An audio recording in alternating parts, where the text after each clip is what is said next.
Hello everyone, it's me, aka No Brainer. Welcome to the Star Wars Destiny video. This is the Holocron that has just dropped in December. It is December the 9th, 2019, obviously, and we have just gained something that will perhaps shake the meta up very, very significantly. I couldn't be more excited, which is why I just do this quick take video right here, right now. This is just for my first initial reactions on reading all of these changes. So, I'm going to start on the right-hand side because this is the restricted list, and that is what is most interesting for dealing with the current meta. We have Delve and Vader's Fist going straight onto the restricted list. That means you cannot play them together. That means the high health support decks that do nothing but sit there and try and get out a Delve Vader's Fist are no longer playable. So, that means if they want to, they have to pay for it like everyone else. If you're full arm Sentinel Grievous, they have to actually pay now for their Vader's Fists, and that is fantastic, especially since Delve also is used with other cards like the Mega Blaster Troopers, so that is actually a very significant hit. However, for decks that can afford to play Vader's Fist, it's still a ridiculously overpowered card. So, you know, I mean, we only have to deal with it for one more set before rotation, but I do still worry that Vader's Fist as a card on the whole is still incredibly strong. And I have to wonder now, yellow villains might take a significant drop in popularity simply because there's no longer a Delve Vader's Fist combo to really make them work. So all they've got really left going for them is desperate measures. So, you know, that might not be enough for yellow villain, and we might see those fall out of favor, which might see desperate measures fall out of favor. One can dream. One can dream. We also have faithful companions now on the restricted list with C-3PO. Okay, it's had its time in the shine. The devs, they just wanted to take it out back and shoot it in the head. So now, if you want to play C-3PO, you want to play R2, you can no longer play it with faithful companions. Honestly, I think droids can survive this. Chopper droids at least, because originally Chopper droids had this ridiculous action sheet with Droids Day Out. They took that away. Okay, well, Chopper Droid still has, you know, this very powerful faithful companions. They're taking that out away. But you know what Chopper Droid still has? It still has Chopper, and Chopper has that power action, which is one resource every single turn, which is still fantastic value. And honestly, I think Chopper Droids still could very much survive, especially in a meta that is a little bit weaker. But, you know, some of these other changes might make that less likely. But, you know, I can still see it being here. No Answer and Resistance Ring. They're a pair. They are now on the restricted list.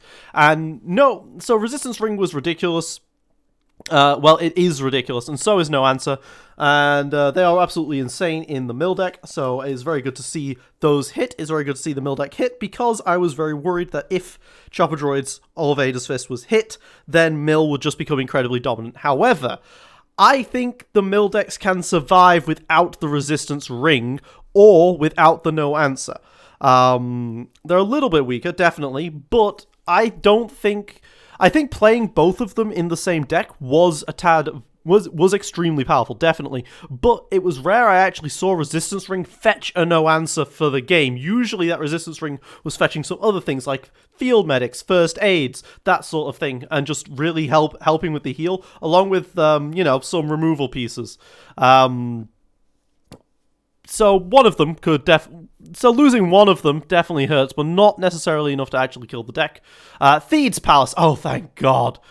I mean, I hate Theeds. I absolutely hate Theeds as a battlefield. I think that a huge part of how slow the games have become is because the battlefield is always Theeds. It is such high value for what it gives. It really allows support decks to get going by giving them that third resource, which, you know, which could get you your Delve, for example. And now they can't do that. Theeds, Palace, and Delve actually being on the same tier is actually huge. I'm not sure that the Forlom deck needed Vader's Fist and Delve to be on the restricted list if Delve and Theeds was on the restricted list, because that is what I fear the most against that deck, is them having a Theeds Palace and being able to get a resource and threaten a Delve Vader's Fist every single time. And I am so glad that Theeds Palace is just gone.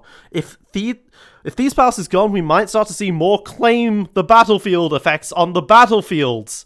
And that might mean we actually get some speed. Some fast decks might come back. I mean, I wasn't playing Theeds at Worlds. I played the Sith Temple, not because it was necessarily great, but because it was just so much more enjoyable and made the game so much funner. Honestly, one of the big things that I see people leaving the game for, Theeds is the problem, and I'm glad to see that on the restricted list. Some of these cards on the restricted list, I mean, they're not going to necessarily matter once rotation hits, and I wouldn't be so surprised to see them taken off when rotation hits, but Theeds, I hate Theeds with a passion. It should never have been printed. Can you imagine if Theeds never even got errated in the first place and it was just power action gain a resource still? Oh my god.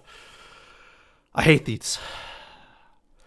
And honestly, everything else that this hits is kind of just but it is sad in a way to see Droid's Day Out and Faithful Companions both on the same thing now, because you could still have potentially played it like K2SO, Chopper, R2. Well, no, you can still do that. That's perfectly fine. Yeah, that might be the new droids. Who knows? But Droid's Day Out might not want to come on here now that we've got C-3PO and Faithful Companions and Military Camp all on here. It's probably not necessary anymore, but better safe than sorry. Now, Balance of the Force. This is the other major changes. I love this as well. So, they took a look and they went back through their catalog and saw a bunch of really old characters who really are not good enough and need to be a lot better to fit the metagame. So we start off with Bib Fortuna, 811. He was never playable in the first place. He was always a gimmick. His special allows you to roll another character's character die onto the thing. And now 11, what is interesting with him? Well, we have two very powerful villain characters, and Palpatine. We have two very powerful villain characters in the form of Thrawn. So Thrawn is 19 points, and Bib is now an 811. So, you know, Thrawn can definitely do some work with him, because theoretically, if you roll perfectly, that is 12 damage. And 12 damage is the highest damage threshold we have ever seen in Destiny on a 4-character dice. I think there are definitely some other decks that can match 12. I mean, I used to play Finn Padme, but Finn Padme was 12 indirect. This is 12 direct damage, theoretically. So, you know, that is very likely to be worth investigating, at least. And, of course, there is the other villain, who is, let me just pull up his name, because, oh my god, I have literally never played this guy. Blah, de blah, de blah. Where on earth is he? Where on earth is he? There he is, Dryden Voss. So, Dryden Voss, he has a good die.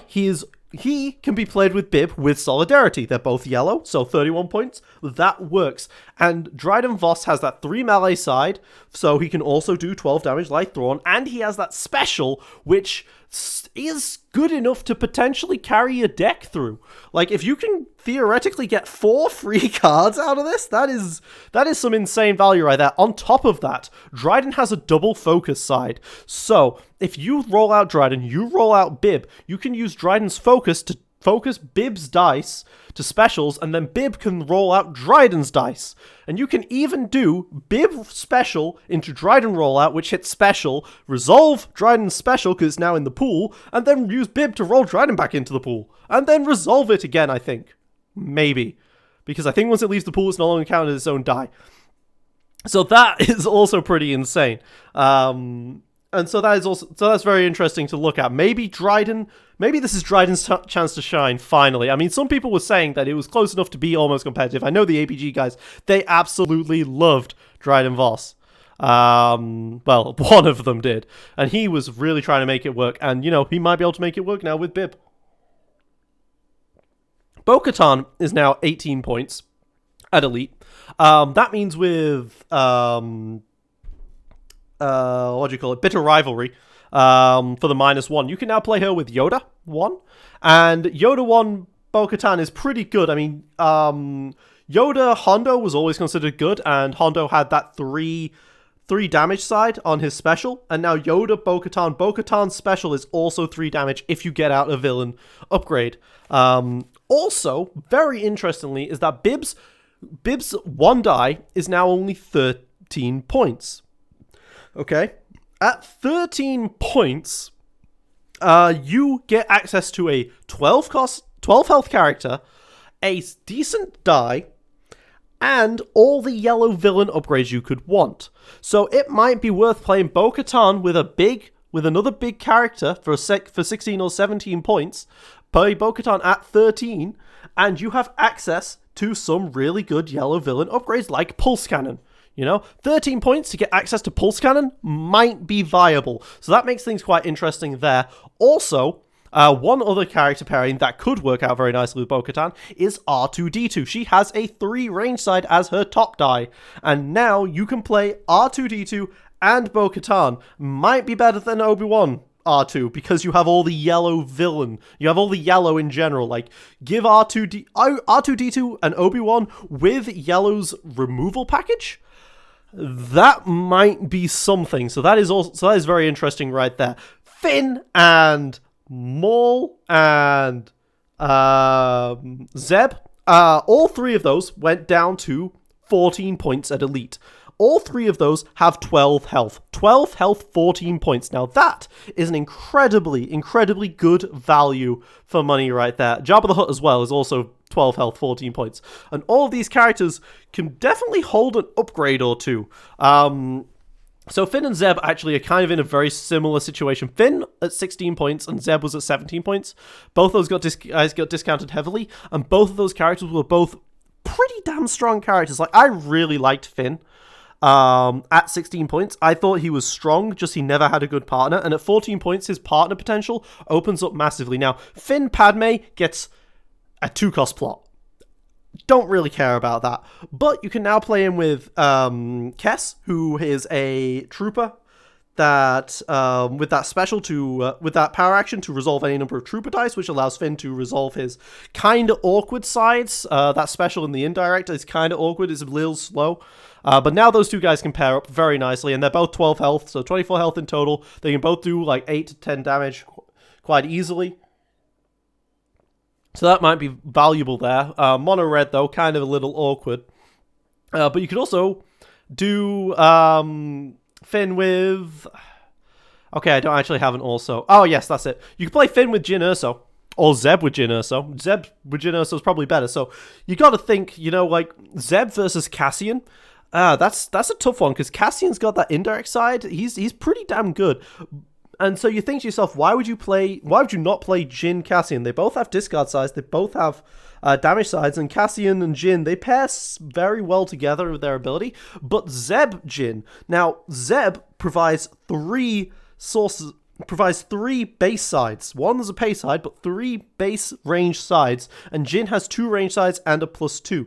And what that means is now you can definitely resolve their dice. There's no way they're not pairing up. There was always a chance that Cassian kind of missed and you start taking the discard sides, but now with Jyn Zeb, you can definitely pair that stuff up, and that means you have access to stuff like the Hidden Blaster and Overkill. Like, those cards were kind of awkward sometimes because you didn't always have the range sides. Like Overkill especially. Overkill is such a good card with that +1, +2, and then 2 +3s. I believe that was it, actually. Let me just do a real quick Google check of this. Overkill. And now, Zeb with Overkill is very, very powerful because they can work incredibly powerfully together. Yep, it had 2 +3s. It has 2 +3s. And you can sudden impact that stuff. So sudden impact a +3 or sudden impact a Z 3 for 1. You know, that's pretty good right there. So that's potentially one of the new aggro decks right there with Zeb Jyn. Grievous now going down to 18 points, 2 costs less. I mean, big, little. 18 points is kind of that threshold. We saw this with Palpatine 3. Now we have General Grievous. He has that. He has all those blue stuff he can play on no matter what. You can play blue weapons no matter what. And at 18 points, I think he's just a little more valid, a little more viable. We might see some big coming out of him. He's got a base 3 side, which is good. But I mean, Thrawn is 1 point more, and Thrawn is really good. But you know, there are some very specific Grievous cards, like Grievous's Wheelbike, a modular frame. And there's that card that decreases the cost of upgrades by the amount of upgrades you've got on, so that works nicely with Grievous. So you've got some good stuff here. Some strong potential. At 18 points, he can actually be playable, so people might actually start playing with him. Like, even just from a more casual format, I love just how much more everything's just wide open. It's fantastic. Jabba the Hutt, 11-14 now. You can pair him with Bib. He could always be paired with Bib. But before it was a 28-point tech, and now it's a 25-point tech. Jabba, Bib, and Jabba Bib is 25 points now, and you can play that with Calling in Favors, which is the 4-cost plot that decreases an event by 1 every turn. That's a thing now. You never know. You could use that with you could use that, make an event-based deck. You've got that. You've still got that card, which is resolve one of the character dice without removing it from the pool for 2, which is fantastic for. Which is absolutely fantastic, obviously, for Jabba, because that means that his special sides go off and still be able to resolve the indirect. You go to resolve a 4 indirect and then another 4 indirect when you resolve it again. But I just realized that card's actually really nice in a Voss deck. I mean, sure, it's only 2 costs and you want to put more stuff in, but worst comes to worst, being able to re-resolve like a Bib special or something and then roll the Voss die back into the pool, that could work. Things to think about. Callus now, 12-15. He is now same price as Iden, also 12 health. Iden's got to run for money now. Iden was considered a very strong, safe pick at 12 health with that double focus. Callus doesn't have that double focus, but he does have that power action. And that power action is kind of like a focus for him. But more importantly, Quicksilver Baton is an absolutely fantastic card.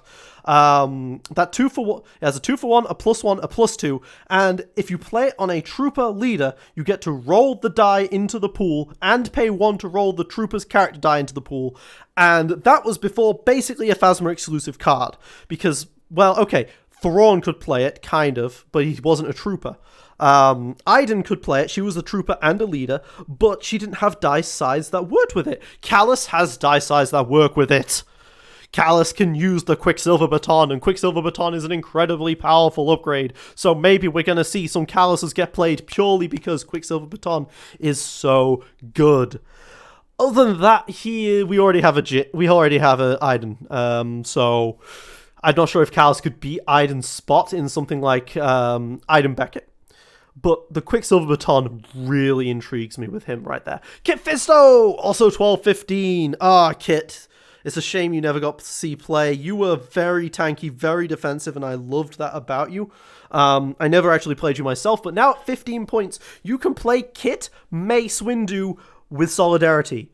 Kit, Mace, Windu, Solidarity. That feels so good to me. Like, you can find the upgrades that you want and put them on Kit, and now you've got 2 characters that both do a lot of damage, 2 characters that are both in blue as heroes, 2 characters that could be lawful and such, force connection, all that sort of thing, and you can use Kit's dice to block damage. Unfortunately, they might just go for Mace first and then, but that is intriguing to me. That is so intriguing to me. You can also now play him with like Ray 3 or Ray 2. I mean, Ray 2 was always strong. Or you could play him with Poe 2, right? R2-P2, but with Kit instead. You know, that could be a thing.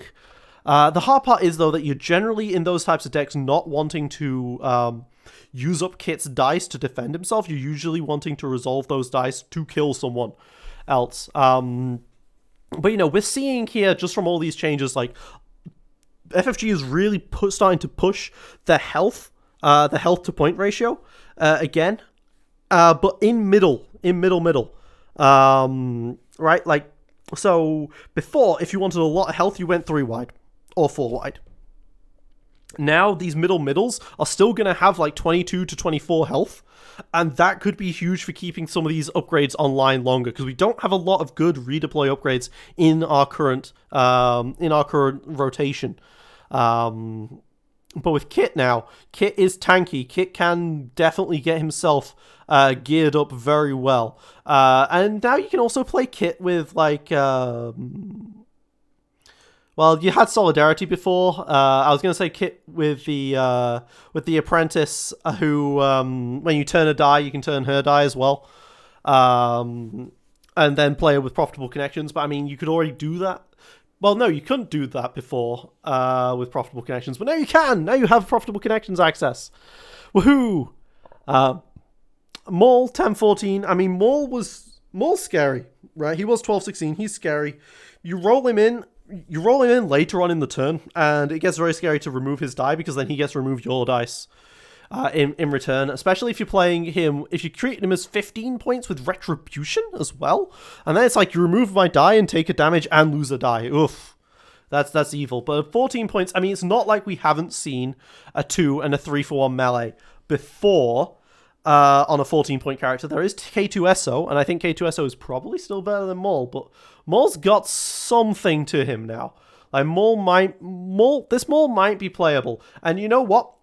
We have actually a very, very good pairing for him already in the form of Boba Fett 1. Boba Fett 1 has that special, which is deal damage equal to the value of equal to the value showing on another die. So if you have a 14-point character with 3 that has a 3-for-1 side, that can work out really, really nicely with Boba Fett. And before you could do that before with something like Savage Opress, but that was a little awkward because Savage Opress has a negative. Maul has a positive. If you want to take out you have a Maul 3-for-1 and a Boba special showing. Before, if they removed the 3-for-1, the Boba special is useless. Now they remove the 3-for-1, you're at least removing one of their dice as well. You know, so that might be a very strong aggro pairing. Palpatine to 14, 18 points. I mean, I don't really know why you'd play this Palpatine over Palpatine 3, because Palpatine 3 has that power action, which allows you to roll in the abilities. But, you know, he's got an interesting power action. You might find something worthwhile. The big problem with it, though, is the fact that you wanted to use his power action on Delve, and then you wanted to delve out of Vader's Fist. You can't do that anymore because that's on the restricted list. So I could have seen, if Delve Vader's Fist wasn't off the restricted list, I could have seen a Palp 2 deck maybe do something. But I really doubt it if Delve is on the restricted list, unfortunately. Qui-Gon Jinn, 17 points. You can now play him with Yoda 1 without having to play Bitter Rivalry or Solidarity or things of that nature. That is amazing. Oh, well, it would have, yeah. That is absolutely amazing. Wait. Solidarity with Yoda? Why? Yoda, Qui-Gon, Solidarity. Why did I never play that before? I mean, I did play it before. Why am I thinking Bitter Rivalry is what's needed? Let me relook at Solidarity. Hang on. Hold the excitement. Am I being a little stupid here with the Solidarity? Well, whilst that loads, here's some other cool things you can do with him. Yeah, I could have the one copy of any card, of course. Include no more than one copy of any card, yes. I mean, Dryden Voss, definitely, you know, Bib Voss could still make something work with that, even with the inability to stack their deck too high. But yes, now we can have Yoda Qui-Gon, who is completely unrestricted deck-wise. And that is interesting and exciting to me. Qui-Gon Jinn at 17 points, I mean, it was kind of awkward to play 17-point characters in the first place, but you can now play him. You can play him with Zeb with a bit of rivalry if you wanted. At 17, now we actually have a big blue character who is point efficient, and he might actually be able to pair with something outside of blue to get us some good needed cards. Can't think of any off the top of my head right now, but I'm still very excited for this Qui-Gon Jinn. Rex 10-13, well, that could pair with Qui-Gon, I guess. Rex at 10-13, I mean, Rex was just barely not playable. The problem with Rex is that Captain Cody kind of outshone him. But now Rex outshines Captain Cody quite significantly, in my opinion. Rex can get you back that battlefield all the time, and there's a decent amount of battlefield effect stuff. Theeds was arguably one of his better ones. I mean, you can still play Theeds with it. But I liked Salt Flats with him, honestly. Salt Flats is a nice one. Yeah, I really like Salt Flats with Rex. And now Rex at 13 points is a very nice supporting character for a higher cost for a higher cost character. Can't think of any at the moment again, but there's a really good chance that we get something out of that, especially since he is 11 cost himself.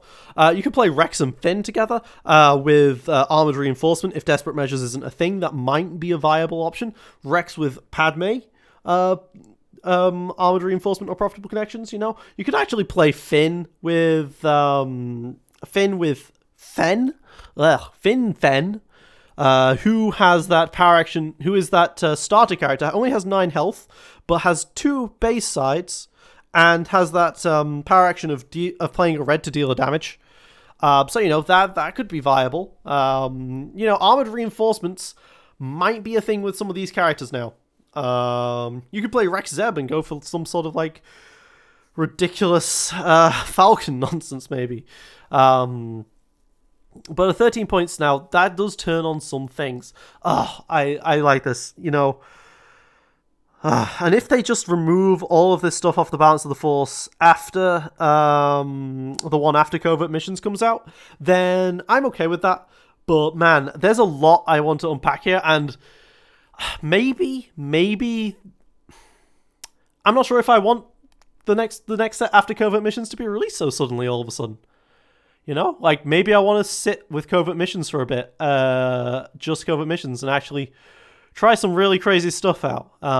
What I do know, though, is that I had a massive backlog of videos. I had like 10 or 11 videos on backlog that I was just going to release throughout December and take it easy for this month, but I guess I'm going to have to get through that real quick so I can start showing you guys some new stuff, or maybe do them concurrently or something. This is me, Gameslay99, aka No Brainer. Oh my god, this is 26 minutes long. What the hell? This was supposed to be a quick look. Thank you for watching. Signing off.